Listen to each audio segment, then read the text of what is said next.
Bang Alex, Yes. pernah nggak lu pengen minum wine Bordeaux yang harganya affordable, masuk akal, punya sejarah panjang, tapi tetap serius?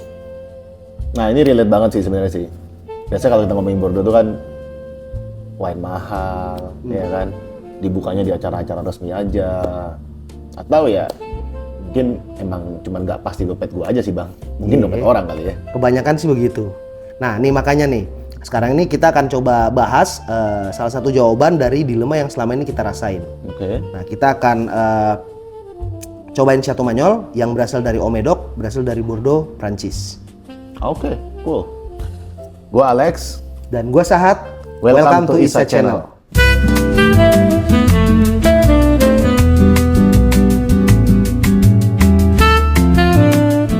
Bang, gue itu karena lu ngomongin Chateau Magnol ya, gue sering lihat di beberapa wine shop tuh ada Chateau Magnol lah. Kalau gue lihat, dia tuh labelnya klasik, kayak kelihatan serius gitu wine-nya ya. Tapi sebenarnya secara posisinya dia tuh sebelah mana sih di Bordeaux? Kan tadi lu bilang ada Omedoc tuh kan? Yap. Ya, so Chateau Magnol ini berasal dari Omedoc. Omedoc ini berasal atau terletak di southwestern of France. Dan kebetulan dia ini ada di lokasinya tuh terletak di left bank. Left bank tuh jadi dia ada di sisi kiri sungai yang ada di Bordeaux sana. Dan dia tuh punya karakter yang klasik dengan struktur yang elegan, tapi juga very klasik. Kemudian secara klasifikasi si Chateau Magnol ini masuk ke Cru Bourgeois. Nah, itu tuh Cru Bourgeois ini sering bikin orang bingung bang. Sebenarnya gimana sih Cru Bourgeois itu? Oke, jadi gampangnya gini sih bang. Kalau pernah dengar Grand Cru gitu lah kan, yang selalu kan dia tulisannya Grand Cru tuh.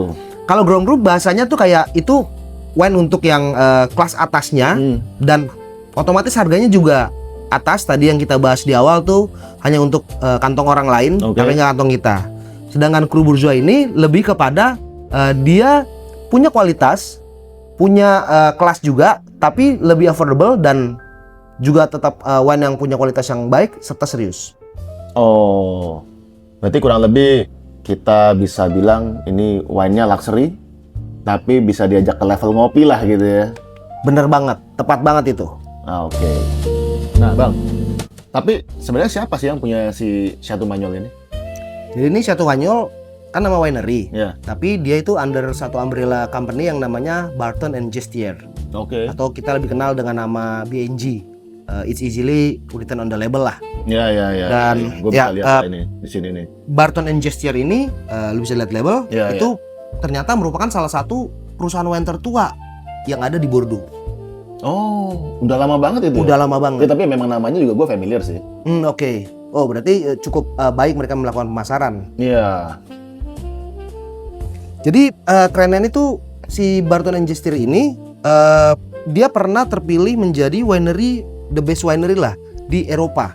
Oke. Yang dinobatkan oleh si wine enthusiast. Oh, gue pernah denger tuh wine enthusiast tuh. Bagus tuh. Bagus banget dan very reliable kalau kita mau ngecek rating-rating point yang mereka rilis. Wah, kalau dia sampai di rating sama si wine enthusiast sebagai best winery in Europe, nggak kaleng-kaleng itu berarti. Yes, memang nggak kaleng-kaleng. Dan terlebih lagi si Chateau Magnol ini ternyata juga merupakan markasnya si Barton and Gestier. Oh, oke. Dan sustainable vineyard.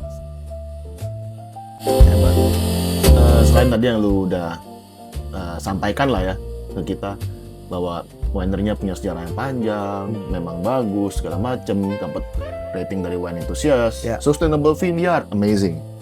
Tapi apa hal spesial lainnya atau apa yang bikin dia segitu distinknya sih si Chateau Magnol ini? Oke, pertama ada beberapa hal yang bisa kita pahami tentang Chateau Magnol. Pertama, dia itu masuk ke dalam kategori klasifikasi Cru Bourgeois. Dan itu sudah lebih dari 30 tahun. Jadi kebayang selama 30 tahun lebih itu mereka menjaga konsistensi mereka agar mereka mempunyai kualitas yang steady Cru Bourgeois. Oke. Itu satu hal yang cukup bisa dibanggakan mengenai Chateau Magnol. Iya. Nah, yang kedua, selain dia masuk ke dalam kategori Cru Bourgeois, ternyata di 2024 dia naik kelas menjadi Cru Bourgeois Superior. Oh, naik kelas tuh. Otomatis kualitas yang bisa di deliver sama kru bourgeois Harus makin naik ini lagi dong, makin baik. pasti lebih baik daripada hanya kru bourgeois only. Oke. Dan ya itu cukup menarik karena kru bourgeois superior itu nggak banyak winery atau wine yang ada di status itu. Terus itu 2 hal, sedangkan ada satu lagi hal yang ketiga. Kan kalau winery ini bikin wine terus akhirnya dibotolin. Ya. Ketika setelah dibotolin dia tidak langsung dirilis ke pasaran. Oke. Sedangkan dia masih harus di resting selama 2 tahun dulu baru boleh dirilis ke pasaran. Jadi ada nilai investment di situ sama si Chateau Manyol. Berarti gambarannya selain si wine ini naik kelas, kualitasnya makin bagus, ditambah ketika nyampe ke pasaran sudah ready to drink lah ya, nggak baby gitu loh. Absolutely. Not that young gitu. Betul sekali. Jadi dengan kurun waktu setelah 2 tahun baru dirilis ke pasaran, otomatis consumer akan bisa enjoy wine yang jauh lebih ready untuk dinikmatin. Oke. Bang, dari tadi kan kita udah minum lah si Chateau Manyol ini ya. Tapi sebenarnya kalau dibuka, ya mungkin kalau abang kan udah sering minum wine ya, udah paham. Tapi kalau untuk orang awam bang, biasanya apa yang mereka bakal dapat dari wine ini bang? Baik, tadi sempat diulas bahwa wine ini berasal dari Left Bank dan desanya adalah Omedok. Ya. Jadi karena 2 pernyataan barusan, artinya dia adalah jenis anggur yang didominasi dengan Cabernet Sauvignon. Oke. Which is karakternya itu biasanya adalah dark fruits. Antara lain kita bisa ngerasain blackcurrant dan juga blackberry. Selain itu juga dia punya earthiness dan firm tannin yang bikin wine ini lebih textured rasanya. Oke. Terus tambah lagi menariknya wine Bordeaux ini kita tidak terlalu merasakan wine yang sangat overpowered, nggak full bodied banget. Tapi dia ada di range medium to full bodied. Karena kalau yang kita baca kan sebelumnya Cabernet Sauvignon itu kan full body, Masih full body, kan ya. very expressive dan lain-lain. Tapi ini cukup elegan ya yang ini Cukup ya. elegan dan Cukup santai lah ya. bisa santai, bisa sambil makan juga. Iya, padahal baru 4 tahun ini. Udah 6 tahun bang sekarang, Iya. 2020 ini. Udah ready to drink ya. Actually tadi yang gua bilang 2 tahun di resting, dia baru rilis di 2022 ke pasaran. Bener. Dan still sekarang harvesting setelah kita coba, walaupun dia vintage-nya terlihat muda 2020, sekarang udah ready to drink. Yes. Dan kalau gua rasain ini wine-nya nggak manis. Yes, Dan it is, Nat. lebih ke ya bener medium to full body lah. Something in the middle. Ya, makanya ini adalah jenis wine yang enaknya tuh kalau kita konsumsinya sambil duduk, kayak kita sekarang lagi lakukan ini, nggak sampai harus lari-lari kecil ya kan. No rush lah. Dari tadi ini kan kita udah minum ya bang ya. Cobalah bagi tips lah. Kalau mungkin orang yang belum pernah minum wine, mau belajar minum wine, gimana sih harus minum wine ini bang? Oke, pertama kalau minum wine, terutama yang lagi kita minum wine Bordeaux ini, jangan pakai goblet. Oke, jelas. Jangan pakai rock glass juga. Ya. Tapi ini adalah contoh yang terbaik. Kita menggunakan gelas yang punya rim terbuka lebar agar dia karakter wine-nya bisa develop. Soalnya ada udara yang kontak sama si liquid. Oke. Sehingga dia akan bersinergi lah antara oksigen dan juga wine-nya itu sendiri. Ya akhirnya akan ngedevelop si wine ini untuk makin ready to drink lah ya. Ya. Kurang lebih kan gitu ya.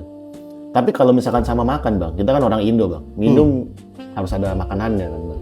Iya, malah Indonesia makan dulu, kelar makan baru Minum ya, kebalik ya.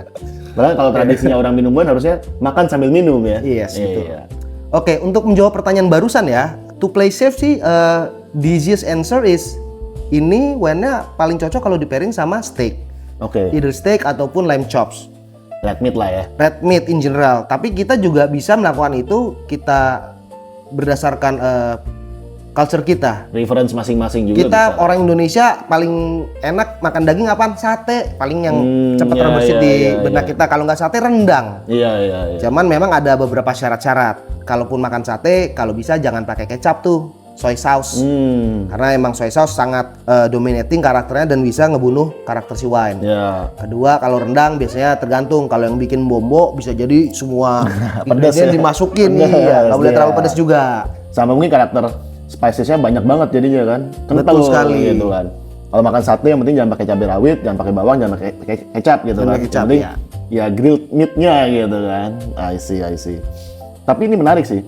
Ide yang cukup gila ya. Maksudnya kita ngomong Chateau Manyol, Cru Bourgeois Superior, di pairing pakai sate kambing. Ih, Gila ini, tapi menarik sih, sumpah. Ya, itulah menariknya. Makanya menurut gue juga sometimes kita boleh juga untuk break the rules, tapi dengan tujuannya agar mendapatkan hal baru yang lebih positif. Setuju bang. Cheers bang. For a good health, For good health. For Satu Manyol. for Satu Manyol.